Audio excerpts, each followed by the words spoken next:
Hi there, I'm Diane Callahan, developmental editor and YouTuber quotidian writer. I'm here with the lovely Hero Bowen to talk about Story Garden's latest release, Wish Hunter, which is an urban fantasy novel set in Savannah, Georgia, and it's all about stealing wishes.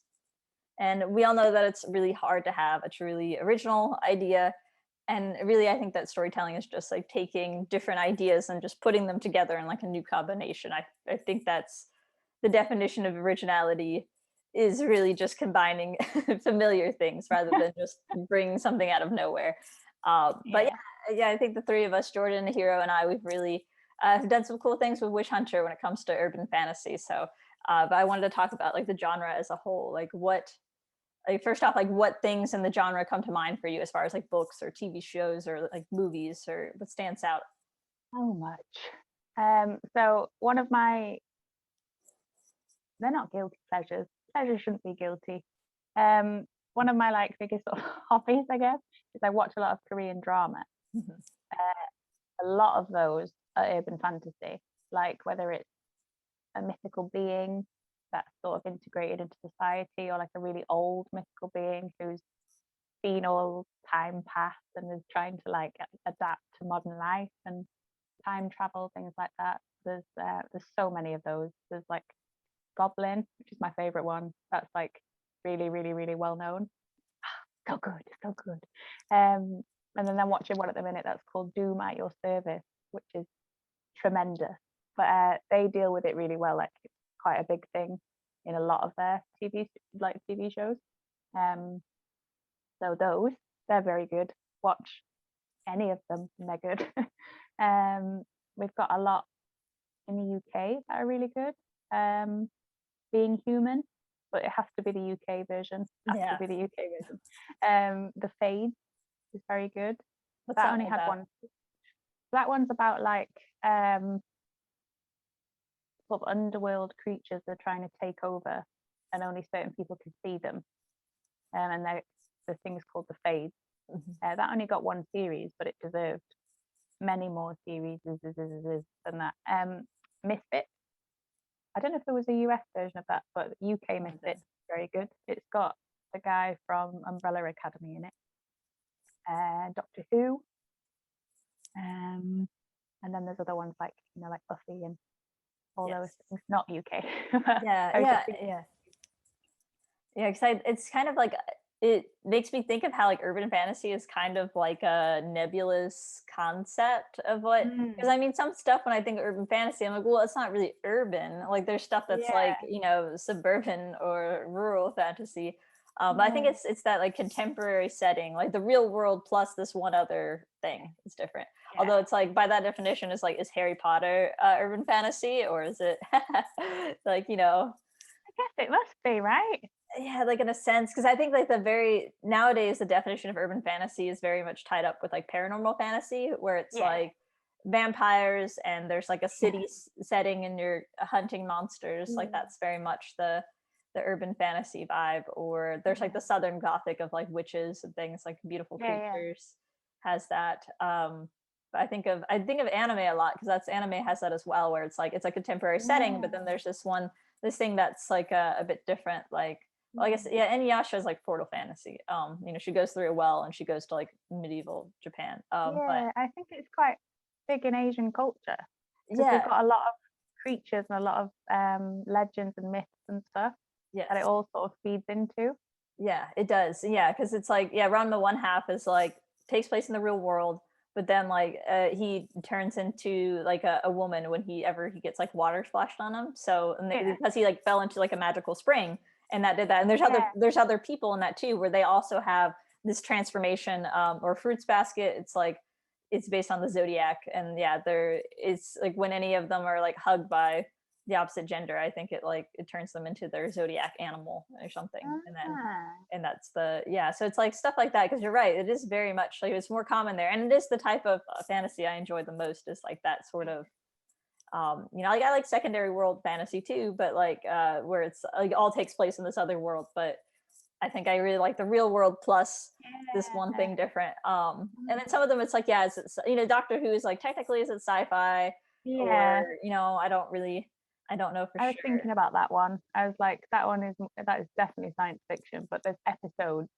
that you could Yeah. class as urban fantasy. Yeah. 'Cause Yeah, where exactly. it's just modern day, it's just in a city, it's just, and there's one weird thing happening, which, Yeah. yeah. And same Yeah. with his Dark Materials, which yeah, like which is it's very like so that's kind of urban fantasy, but also kind of sci-fi. Like I mean, obviously it's urban fantasy in the sense of like there's like the demons, like the Yeah. animal familiars. But Oh, yeah, I so I'm love like fantasy. yeah, and the adaptation is really good. The Yeah. HBO Oh, adaptation. yes. Yes. Oh, yes. But yeah, so that's those are like the standouts in the genre. But so what do you think that readers or like audiences in general, what do they hope to see in like a good urban fantasy story? Fresh ideas, which sounds like it should be easy, but it's like, as you say, it's all from, I don't know, it's all from the same orchard, but it's just, finding new things to do with the apples, if that makes any sense at all. And having a very integrated and immersive world and world building. Um, something that is realistic while also being like, oh, yeah, like that could happen. Kind of, I don't know that one's but definitely integrated and immersive. Characters who stick with you, I think, is number one. You want characters who you fall in love with, for whatever reason. And I love a mythical being. Like, give me a mythical being any day of the week. I love mythical beings. I know. Yeah, I like magical plants and animals a lot. So I do. I Yeah, don't really have any in Wish Hunter, but like in other yeah, stories that I'm writing, like I definitely do lots of magical creatures. So that's why like yeah. I like I love Fantastic Beasts for that reason. Like Fantastic Beasts, like the first one at least, like I like the focus on the different creatures and the yeah, idea of tracking them. And that's has that urban fantasy feeling too. So yeah. I just like that all cultures have a different set of mythical beings, and then like legends behind them and all this stuff. Like I could read up on all that stuff for days, which I have over the yeah. years. But I just love that everyone has their own take on stuff. So I do love a mythical being. But I'm trying to think of what else is like a defining quality. Like what are the some of the most annoying cliches or tropes in like urban fantasy series that you are kind of tired of? Chosen one syndrome. Yeah, that's interesting because that's like fantasy in general kind of uses that. So Yeah, like yeah. if it's done well, I really like it. Like it's not that I wouldn't say I'm tired of it. I just think it's a very easy avenue to use. And I have seen it a lot and written it a lot. Mhm. And I do like it if it's done well, but I don't know, it's just nice to sometimes not have the one who's been specifically selected for this world saving whatever. I don't know. Yeah. Because I saw like there's an Instagram page called 30AF, Oh. which is so funny, but they were saying like, why are all these chosen ones like teenagers? I want to see a 45-year-old mum of three who's been through everything and has no F words left to give. It's like, yeah, what, like, lived a bit kind of thing. Yeah, and I think there Um, is actually like kind of a movement in urban fantasy right now with that, like the midlife magic. Like there's some series, like yeah, I've come across some series where like there's several different authors writing that type of fiction yeah, yeah, of more like middle-aged women and having their first adventures or like, yeah. going I into the like fantasy that world. so much. Yeah. Another thing is, I don't like senseless deaths of characters just to get like tearjerker, if you know what I mean. Like it has to have purpose Mhm. to the plot, and also it shouldn't just be and then they're dead. Apart from George R. Martin, who does them, but they serve a purpose. It serves a purpose when he does it. Yeah. A lot of people hate villain like monologuing or soliloquizing. I love it. I love a villain who monologues. I'm I like, know you like monologue, it. keep monologuing. Shakespeare it up, Yeah. man. Shakespeare. But that's personal preference. I know people Yeah. hate villain monologuing. Yeah, I So think that's like it's true in urban fantasy. There's definitely like that kind of harder edge of like noir, like the noir genre. yeah, Like there's supposed to be like at least some kind of villain or some kind of big bad or antagonistic force, you know, whether it's like an organization or something like that. So it is very much like antagonist driven. And yeah, I think for me, I'm like not really a big fan of like vampires, werewolves, like I like magical animals. I don't really like magical like individuals. I kind of like the fae a little bit, like the fairies and stuff. Like Holly Black does a lot of that. But I think that like a lot of people, they'd still love vampires and werewolves. So I feel like that's like you might as well go into it, but it is really hard to have an original take on it just because it's been done so much. And yeah, that makes it hard. I mean, just like it's hard to do like a magical boarding school and like have something new out of it. But I mean, but I know that people still do that. Like Naomi Novik, like she released like a book like A Deadly Education or something, and that's like also like a magical boarding school setting. And you know, that's just from like a year ago. So it's like, you know, nothing's off limits as far as tropes. Yeah, so it's just, and so as far as Wish Hunter, what do you think are like the most original elements in it for you as far as like world building? Just making sure there's no spoilers or anything. It's like, the wishing system is very realistic, I would say, which I love. Yeah, oh, I think it's like, I think the monkey's paw thing. The monkey's paw thing. Yeah, that's definitely it. And like I'm so excited to explore that more in the next book. But yeah, just the idea of like whatever you wish for, it's going to get twisted, which is like a very. Am I allowed to say that? That's what I was trying not to say. I was like, no, that's okay. It's okay. Yeah. So like I think we can say like the basics of the parameters of the wishing world, because what I really like, the limitation I wanted to create is like, well, how do you have this world that nobody knows about, but then that, you know, you can still keep it hidden, but then because that way you can't, like if you wish to fly or something, you see a person flying around outside, that's going to be like some kind of magical stuff exists. So how do you keep that subtle enough? So that's like the, you know, the joke with that one, with like, you know, you wish to fly and then you're just going to end up with some like a bunch of airline miles or something like, you know. So and it's, I like no, I was just going to say that I like that it covers things that are unbelievable. I like that the whole sort of system around it covers people seeing things that they shouldn't see. And making it the brain sort of fill itself in, going, oh well, that was just this, that, or the other. Exactly. Which I quite like. I like that the characters are flawed. That's really good. Like they're not. I think it's because they're a bit older. Like, and they're a bit. If you're an adult, a grown up, they're more relatable in a sense. I mean, I do like reading young adult fiction. I do, but sometimes it is nice to see an older, not like, like a sort of older character. Yeah, because it's like they're more in their career and they have more, they've had past relationships, like, and that sort of thing. So they have like their own history and their own like expertise that they've built. So. And I like that they've had time to be a bit jaded. I know it sounds really like miserable, but I like that they're not all like, about it. They're like, okay, I'll do this. And I like that it's not chosen one as well. Like it's a whole load of people. It's very much like a family drama. Like it's the multi-generational. It is. So it's with the bad family angle, and it's so I really enjoy just like the working within the parameters of the wishes, because like in this world it has to be something that affects like your knowledge or skills. Like you can't make a wish that changes somebody else. So you have to like, you know, you can't wish for somebody to fall in love with you, but you can wish to make yourself somebody they would fall in love with. Like so if you want to do that. So it's very, I do like the parameters of that. And then, and like you said, it's like, it's the wish wouldn't be noticeable. Like, you know, like if you wish for perfect aim, people could be like, oh, like that's just like that's some skill that you just have, right? Like you can still, you can imagine somebody having that skill without it being like wish given. So you might think that wishes are just some new agey nonsense in the world. So this is the really fun part of it. I like that it's a bit edgier as well.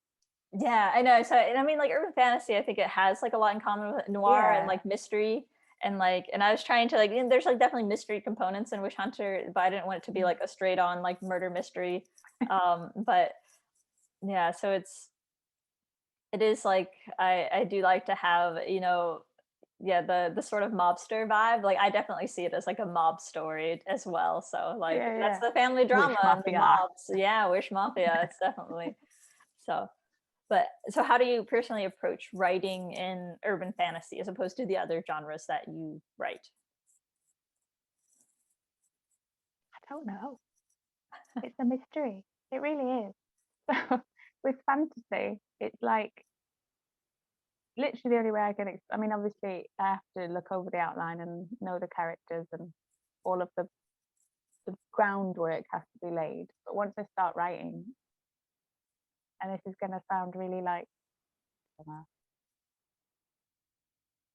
don't know what the word is, arrogant. I don't mean it to. It's just like when I start writing, a little like tap comes on, and it just sort of flows. When it's fantasy specifically, when it's other genres, it doesn't flow as well. But for fantasy, it's just always, it has always flowed. Presumably because it's something that I immerse myself in outside of work. Like, oh yeah, do that. I can't really explain that any other way. Yeah, no, that makes sense. And Sorry. no, I think consuming a lot of stuff in the genre really gives you like Mm. a feel for how to write it. And I think too with urban fantasy, to me, what makes it really different is that the setting is being grounded in the real world, and that's why I wanted Mm. to choose somewhere very distinctive, like Savannah, Yeah, which has its own feel and history and like yeah, locations yeah.